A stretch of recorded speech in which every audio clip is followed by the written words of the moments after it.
Oristano, nave al porto industriale, 16 tonnellate di pellet. Nasce una partnership tra un'azienda locale e un importatore internazionale. Potrebbe essere il primo dei tanti viaggi. Sì, si tratta di una sinergia che è nata circa 3 anni fa. Abbiamo iniziato a collaborare con un'impresa danese a portare delle navi che arrivavano prevalentemente dal Baltico di 3-4 mila tonnellate. Ci siamo dovuti adeguare nell'ultimo periodo a delle navi più grosse di taglia che vanno dalle 15 alle 20 mila tonnellate. Si tratta di una dimensione abbastanza importante anche per il porto e per la metodologia con cui deve essere sbarcata.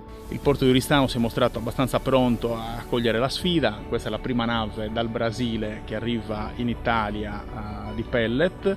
Per lo svolgimento di questa nave e per lo sbarco hanno partecipato un po' tutti gli operatori, quindi noi, la Seagull, abbiamo avuto un apporto anche dalle autorità che ci hanno permesso anche gli sbarchi sui giorni festivi quando effettivamente non era possibile viaggiare. Ormai lo sbarco sta arrivando al termine, possiamo dire che tutto è andato bene. Per quest'anno avremo delle forniture abbastanza continue di materiale. Siamo abbastanza contenti che il porto comunque ha reagito bene e quindi è riuscito a tenere il passo con quelle che erano le esigenze del sistema. Cioè praticamente è riuscito a soddisfare le esigenze. Primo e unico o potrebbero essercene altri?